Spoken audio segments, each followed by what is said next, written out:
Hello, I'm here at Raglan Beach again, but there's something a little bit unusual today. Look at that, there's no wind, almost no wind at all. What am I doing here when there's no wind? Well, today I thought I would do a range test of this FlySky FSI-6X radio, and the receiver will be an FSI-A6B receiver on the plane. And I'm just going to push it to as far as it will go until it fail-safes, because I have a autopilot on this plane, and I've been clocking up a lot of hours on this plane recently, so I've come to trust it quite well. And I did of course do a bunch of tests at home, just turning the radio off to make sure the fail-safe works, and also putting it down on the ground and covering it with metal and stuff to instead of switching it off, because there's slightly different behavior between when you switch it off and when it just loses signal naturally. When you switch it off, when you switch it back on again, it makes you put the switches in a certain position and the throttle down. So I wanted to test what would happen in a normal just regaining radio signal situation as well. So anyway, I did lots of testing, so I'm quite confident to send this out there, and that's where we're going there, straight out over there. This cliff, this hill here is quite high. It's got to be at least 40 meters, I'd say. So if you see 60 meters on the altitude reading on the OSD, add about 40 meters to that to get about 100 meters. Anyway, so the tests, like I say, we're going to be testing this radio, and if this goes well I'll do 2 flights, because I also wanted to test the VTX and a couple of antennas here. The test of the antennas will just be to see, on here it shows you which one it's using, which one the diversity has decided is the most best signal. So that's just all I'm going to do there. And on the second flight I'll probably change the VTX antenna. At the moment I have this little, whatever you call that, cloverleaf, of course. Oh, is that a cloverleaf? I don't know what that is actually inside there. But I've noticed that this has been really good on my mini quads, so I thought I'd give it a test, and I'm using a 600 milliwatt transmitter for the video. And also on the second flight what I thought I might do is test this. I'm not going to change the antennas, because I've already found out from my testing at home that this antenna there, Sanders style whip antenna, is actually a fair bit better than the normal rubber ducky one. So I tried this as well, and even at home with some shorter range testing it was pretty obvious that this one is not as good as that one. So I won't be swapping those antennas, but what I might try is changing the data rate. So I think the default is 57,600, and I'll just change it to something else on the second flight maybe. And the radio module I'm using will be this one here, and I'll tell you a little bit later on which that is. And there's one from Banggood, sort of a no-name brand. Seems to do okay. 900 megahertz, of course. And I also have my Fat Shark goggles recording, just to see how well the Immersion RC cloverleaf antenna can pick up the video as well. Yeah, so the other video antenna that I think I might try is this one. And again, from my testing at home, I've tried these two in the same locations, and this Fox Ear one seems to be a bit better than the green one, which is one of these ones, at least it says it's one of those ones designed by Martin, what's his name. These are supposed to be quite good, but I've found that this particular one is not really as good as this, which I think is the same style of antenna inside, I'm not sure. Anyway, so that's the broad outline of what we're going to do. So this is just going to sit there, this is just going to sit here. I've lined this up with the table, which is 310 degrees, which is going to be perfectly out in the middle of this bay.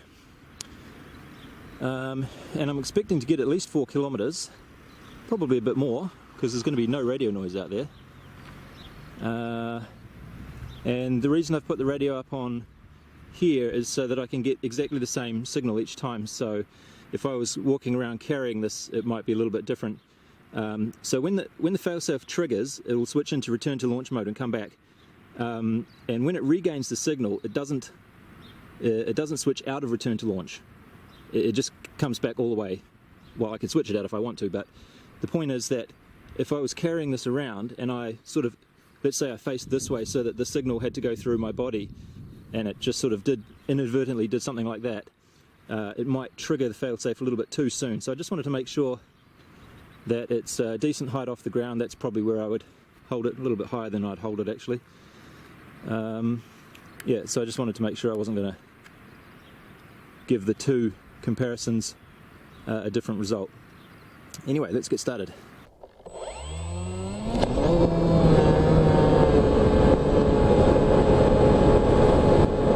First I did a return to launch test to make sure that the home point was in the right position, and also just to let it do a few circles to build up an idea of which way the wind was blowing. And then I just waited until it was pointing at my 310 degrees desired direction, and then just flipped the switch into cruise mode. It was a little bit slow to respond, so I had to sort of nudge it back towards 310 again, but once I got it there, it stuck on there pretty good. Here's some footage from the HD camera. It's a beautiful, nice day, but as you can see, an incredibly boring video this is, so I don't think we'll be looking at too much more of this. I'll just thought I'd show you a little bit here. Here's how the situation was at about 3.5 k's out. Unfortunately, we don't know exactly what position I was holding my head for the cloverleaf antenna. I was trying to spend most of the time positioning my head so that it had good signal, but every now and then I'd have to take my goggles off and look at the other monitor, and there was a guy there sort of watching what I was doing, and I was having a chat to him as well. So unfortunately, the cloverleaf side is going to be sort of moving around a bit. The other issue that you may have noticed is that the plane is sort of porpoising slowly a little bit, and this is affecting the signal as well. More on that later. Here we are about to hit 5 kilometers. I think I must have been holding my head a little bit better at this point. I was probably watching the distance meter to see it tick over to the 5 kilometer mark actually, because I was quite pleased to see that it got that far. Although, to be honest, given what I said about the elevation of my home point and the low noise floor and everything, I wasn't totally surprised to see it get this far. So on it went. Now, just before the 7 kilometer mark, unfortunately the DVR in the monitor broke the video file to start a new file, and there must be a bug or something, because it just never starts that next file properly, and you end up with just one file of 11 minutes, and that's it. That's just one of my many gripes with that monitor actually. So I'm really glad that I had my Fat Shark goggles also recording this, because that turned out to be the only way that we know how far the plane got out before it turned around. Because as you may have seen from the OSD at the bottom there, there's a message popping up that says no IO thread heartbeat. And I think what that means is that it's saying that because there's no there's no SD card inserted in the flight controller to record the black box data. I thought there wouldn't be too much point recording black box data, because if it crashes, it's going to crash in the sea and you won't get that data back anyway. But more importantly, the reason that I didn't put an SD card in is because in all of my testing so far, I have not had one in, and I didn't want to upset by introducing something new to the system that hadn't really been tested a lot. Plus, when I tried the SD card, when this board was first ported to ArduPilot, I had a problem in that the OSD froze up, because the OSD is using SPI and the SD card is also using SPI, and there was some sort of a bug there that made the OSD freeze, and I just didn't want to introduce any problems like that. So that's why I did not use an SD card, and that's why we won't know the exact distance that this got out, because, as we'll see in a minute, the video at the furthest out point was pretty bad. Alright, now if you've been keeping an eye on this number here while I was blabbering about SD cards, you'll notice that we've gone all the way out to 10 kilometers, and you're probably wondering, when is this thing going to stop? And it's going to stop pretty soon. And I'm just stepping through some frames here in my video editing software, because it's bloody hard to see if you just let it play, because actually sometimes it's not bad, but most of the time it's kind of like that. But somewhere in amongst this is the point where it decides to turn around. Actually, that was a good place to pause. See this here, throttle failsafe off. That means that the radio link was lost for more than 1.5 seconds, but less than 5 seconds. So it did what's called a short failsafe, and it would have gone into circle mode, but now that it's throttle failsafe off, it's gone back into cruise mode. So what we're looking for is the point where it changes from cruise into return to launch, and that will signify a long fail-safe, which is more than 5 seconds of control loss, and that comes pretty soon after. I just sort of... Okay, now see the distance is clicked over to 11 kilometers. Unfortunately, it doesn't show 11,000 and how many. It just rounds it up. But I just realized we can actually plug in the GPS coordinates here and see how many meters exactly it made it. So anyway, if we go through a little bit further, I'm clicking forward about half a second each time here. Alright, now see we're in return to launch.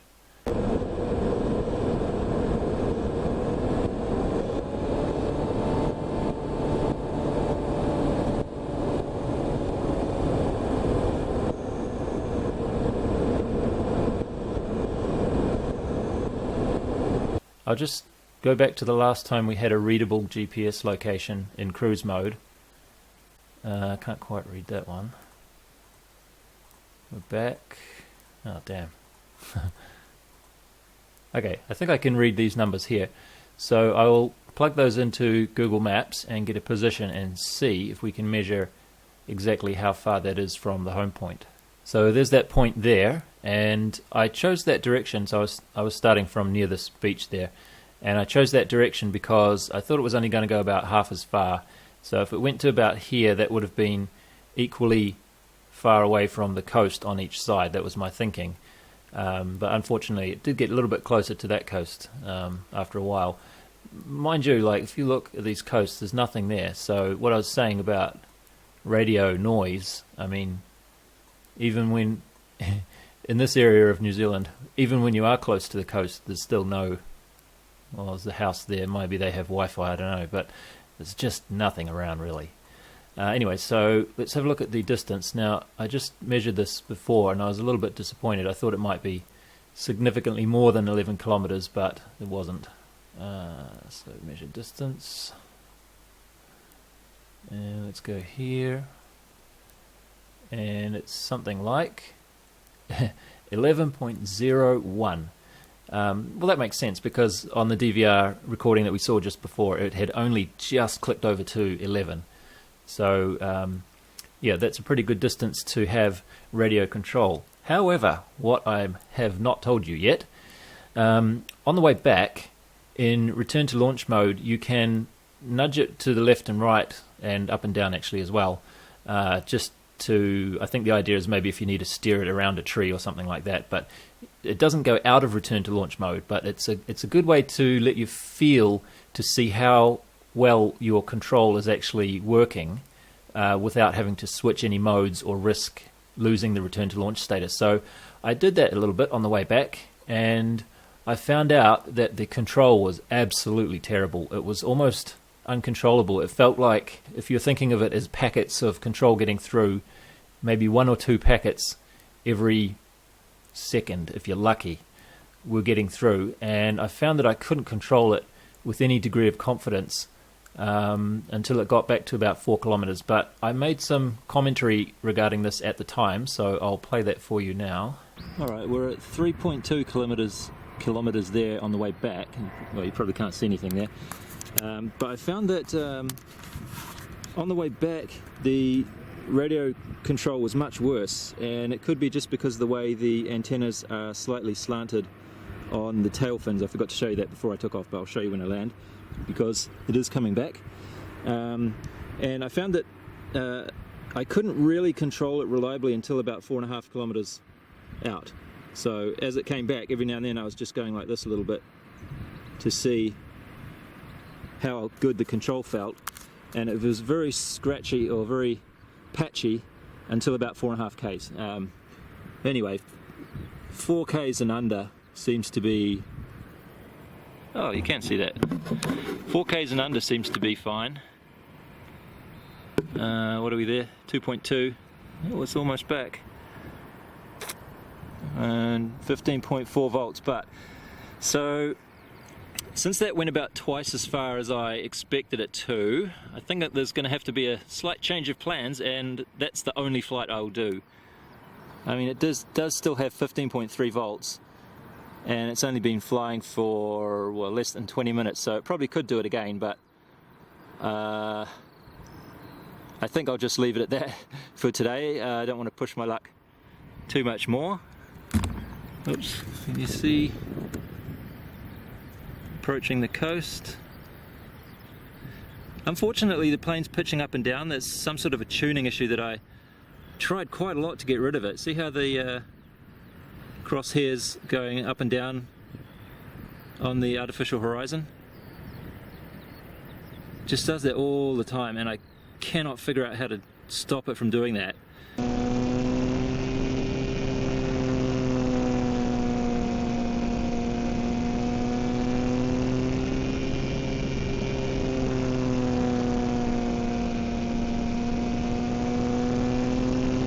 So as a result of that, the video was going in and out just because the orientation of the antenna was changing,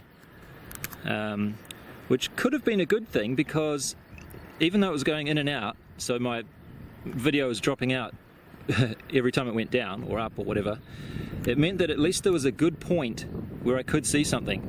So a worst case might have been if it was not doing this pitching up and down and it just got stuck in a position where the video was bad. Anyway, here's the, see if I can get, oh, I can't see a damn thing here, but should be about, yeah, alright, never mind, we can't see it, but you'll have to take my word for it. It came back and now it is just circling above us nice and calmly, and we're at 15.3 volts. Everything seems quite good. So the conclusion is, yes, it's good for a lot more than they claim when they sell it to you, at least in this very, oh yeah, I should I should reiterate, this is a very, very quiet radio noise area, especially out there. There's literally nothing at all out there apart from water, right? So you would not expect to get this kind of performance in an urban area or in a hilly area too much, or even just over land at all. Maybe might be a little bit trickier than doing it here, but here it's worked pretty well. So let me land the plane and I'll show you what I mean about the slant of the antennas on the tail being slightly different one way than the other.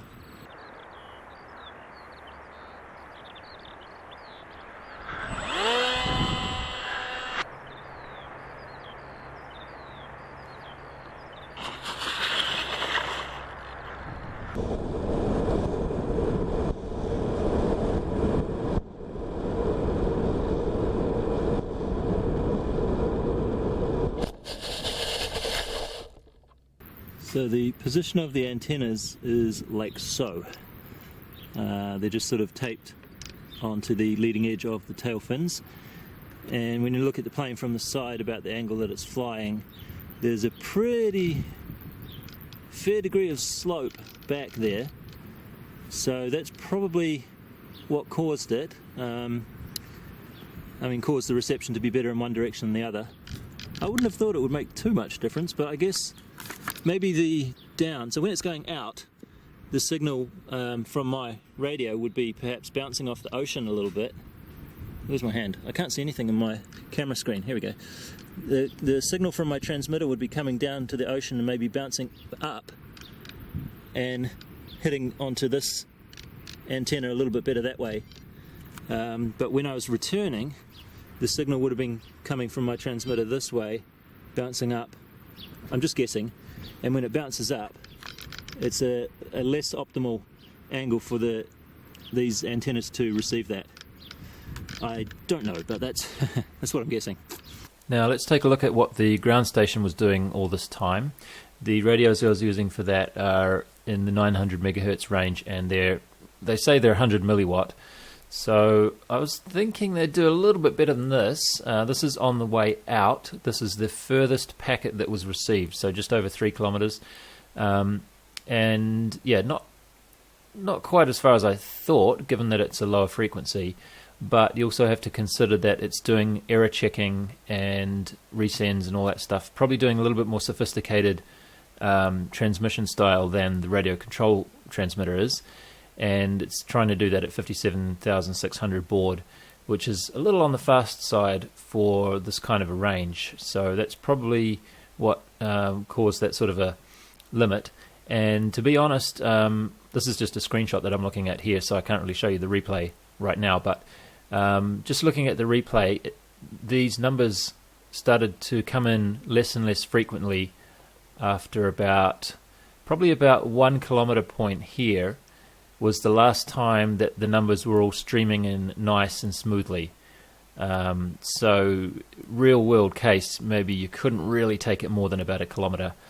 And keep in mind, like I said at the beginning of the video, there's quite a tall cliff here, so if you go out and try this with the same equipment that I have and you don't get the same results, because I do get quite a few comments from one of my last videos a couple of years ago where I did something like this, and people will say, oh, you got 2 kilometers, but I'm only getting 300 meters or something. As well as being very quiet noise area, I am doing some little tricks like this to make sure that I can get more of a clickbait title for my video. So I wanted to say 5 kilometers in the video title, so I thought I'll go up here where I'm getting good elevation above the surrounding terrain. That will give me an advantage as well.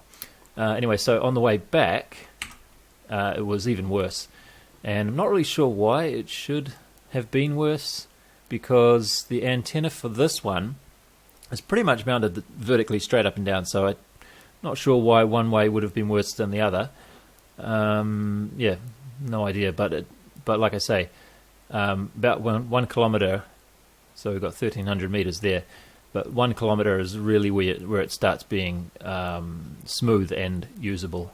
So these are the radios here. So for the price, I'm not complaining. It's a good price for the performance that it's giving me.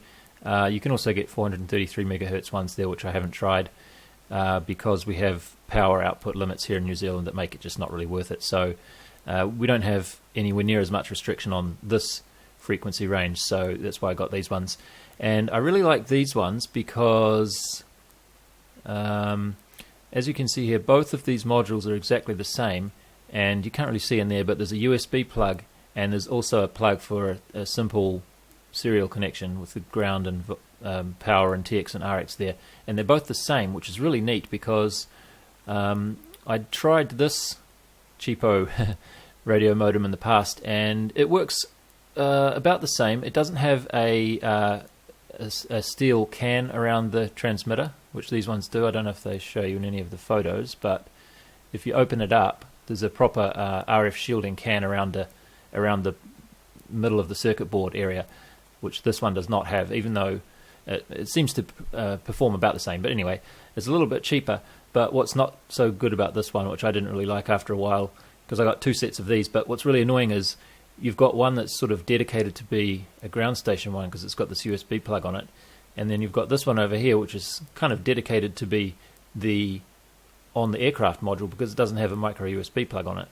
So every time you buy a set of these, you're only getting one aircraft's worth of functionality, and basically this one you just throw away, because once you have one of these for your ground station, they're all compatible with each other, so you don't need another one. So that's why I would recommend this one, and yeah, I guess we see now the performance that I got in good conditions. So just to finish off with, I'll take a quick look at all the gear that I was using because I'll probably get some questions about it if I don't. So starting from the front, that was a Runcam 3S, and that's plugged into there. I found with these, if you don't give them more than 5 volts on this external power, they think they're connected to a computer and they don't give you the video out signal. So make sure you give it more than 5 volts and then you should get the video out signal to work. And that's plugged into one of those, Earsheen TS840 600 milliwatts. I quite like those ones. They're very easy to change the band and the channel. And the antenna is this, and I've got to say I'm quite impressed with these. They seem to work very well, both for mini quad and, as we saw, for a little bit more long range stuff as well. And I just sort of poke that in there and I just sort of jam it halfway into the side, and then when the cover closes, it presses up against it and holds it quite secure, I hope. And it gets a little bit warm, but just a little bit. Then we have an Omnibus F4 Pro V2, not 2.1. Don't get the version 2.1. I got a couple of those and they're terrible. For one thing, I had to change the program. I had to compile my own ArduPilot version just to change some of the pin layouts. And another problem I discovered with these yesterday when I was setting up another plane is that if you, by default, the power that's on the pins for the camera and the VTX is 5 volts. Now, if you want full battery power, you can solder together some solder pads on the underneath of it, and that will give you 12 volts on the power pin there. But as I found out, it also gives you 12 volts on the telemetry plug here, and that will blow up your telemetry module, which is what I did yesterday. So I'm not very impressed with the V2.1 of these, which is probably why they quickly superseded it with the version 3, which I do not have any of, but hopefully they're better than that. So don't get the 2.1. If you can avoid it, avoid it. Over here we have this, and this is sort of a no-name 915 to 928 megahertz telemetry module, running at 57600, and using one of those Sander style whip antennas from Hobby King. Quite cheap those, I think they're like $3 or something, and work quite nicely. So I'm fairly happy with that antenna. Overall, these modules didn't really go as far as I thought, but for general usage they are pretty good. What else have we got in there? So there's a Skywalker 50 amp ESC, that is the FSIA6B receiver. The ESC doesn't even get warm at all, and I think that might be partially due to this air escape, sort of a diagonal channel that I've cut in there. And I found that before I did this, the ESC, excuse me, the ESC, this whole area here would get quite warm after a long flight, but I think this just sort of, the air flowing over here sort of pulls air up and out a little bit, because if you don't do that, there's no way for air to get out at the tail here. So, well, there is a small hole in the bottom, but I don't think that really does that much. Yeah, and so the antennas are up here. Over here we have a compass, which is probably not necessary, but I mean, might as well have it. And on here we have one of those cheap, I think it's about $12, I think it's BN220, and they do the u-blox UBX protocol, which is quite handy, which is a very efficient protocol. So you can use these for your Arduino projects that use UBX as well. And as you can see, the patch on there has been modified. I found out that if you stick a piece of sellotape on the top and then you pull the sellotape off, it rips that patch off with it as well. However, turns out that after I did that, it gets really, really good reception. I've seen 24 satellites locked in with this, which was quite good, so I'm not too distressed about having ripped it after I saw that. Unfortunately, I can't tell you how to mod this yourself because I didn't really do it on purpose. So that's it for the plane.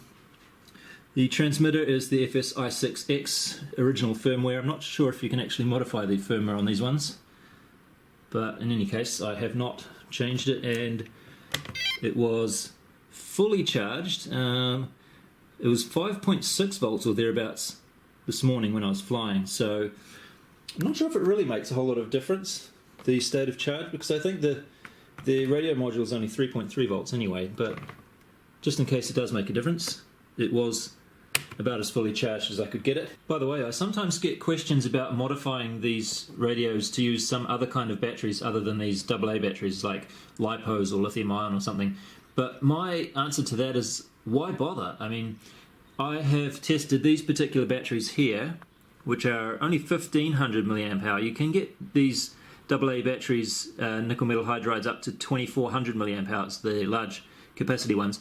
But these 1500 milliamp hour ones here run this transmitter for 13 hours, I tested. There's nothing wrong with that. So if it's runtime you're looking for, I can't see why 13 hours would be too little.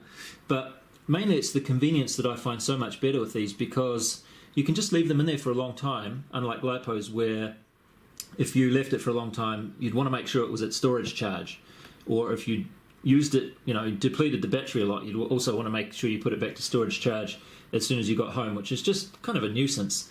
And I already have things on my lipo charger when I get home to be returning to storage charge anyway, so it's much easier to just grab something like this, which is just I think this came with those batteries actually, but you can use them on any nickel metal hydride rechargeables. It just plugs into the wall and put it on for a few hours. You don't even have to do the whole full charge, I find, and it's much more convenient than using a lipo. Plus, if you're really stuck and you flatten these batteries, it's a lot easier to find these just at any sort of corner store or supermarket or something that you happen to be near, and you can just quickly buy some and throw them in as an emergency. Or I keep a set of 4 of these plain dry cells in the dashboard glove box of my car, just in case I get stuck with flat transmitter sometime. And yeah, overall much more convenient than lipos. Okay, so now we come to the problem area. This is, I'll have to figure out what the model number for this thing is. It's Airchain something, obviously. And it's supposed to have diversity. And the patch antenna I'm using is one of these, which seems to be reasonably okay. Oops. Wants to turn itself around. Alright, it's one of those. It seems to be okay. This one seems to be crap. This is the Allenway something or other. Now, it's a bit hard to tell if this is crap or this is crap, but for whatever reason, I didn't even see the light B here, which would be that antenna. It didn't even come on at any point during the whole flight. It was just using the patch antenna the whole way. So, yeah, I could probably do without that antenna there, to be honest. Now this FPV monitor, I have to say I'm not very impressed with this overall. It was about $100 and it has a DVR in it, and like I say, diversity. So as far as products go, it's not really a cheapy one. See, there's a recording there, it's got AV out and everything. But the problems that I have with it is, like I say, the diversity doesn't seem to be functioning all that well. And the DVR only records for 11 minutes, and then it breaks the file, and then it tries to write a file again, but the next file is corrupted and it's only about 5 megabytes in size, and that's it. Like, you don't get any more files after that. So if your flight's going to be 11 minutes, sure, use the DVR. Another problem with the DVR is that when you have no signal, so normally you would see, snow on the screen, and you do see snow on the screen, but the DVR writes a blue screen to the recorded file, which kind of sucks. So all in all, I've got to say I'm not too impressed with this, and I would not buy it again. Over here we have something a little bit better. This is the goggles I was using, and this is the Fat Shark Dominator SE, I think they were. And this little beauty here is the antenna that came with them. This is the, I guess it's just a Spironet, is it what they call these? I thought these were called Spironet, but it doesn't say it on there. But this is really good. Well, it's a bit hard to say whether it's this mainly or this together. I guess it's the pair together that makes it really good. But to be honest, after today's experience, I would be just as happy with this and not even bother with that. Because overall I was able to see as well with this. And the reason I say that is because when the signal gets weak on this one, the snowy effect seems to come in more gradually, whereas this one, as well as getting a strong heavy snow that sort of obscures the picture, it also starts jumping and flicking sort of sideways and up and down a bit, mostly sideways I think, as if it's trying to sync itself to the NTSC frames or however the signal comes in and it shows you each frame. It's like you see a split line down the middle with the right side of the frame half on here and the left side of the next frame half on here or something like that. Like the timing goes off. So overall, even though the signal was kind of being picked up, it's really horrible to try and look at on here Whereas this one, it never loses sync and you just get more of a snowy look to it. It's much more pleasant to look through. So yeah, overall, not too impressed with this section. Right, I think that's it. So, thanks for watching. Hope that was interesting. See you next time.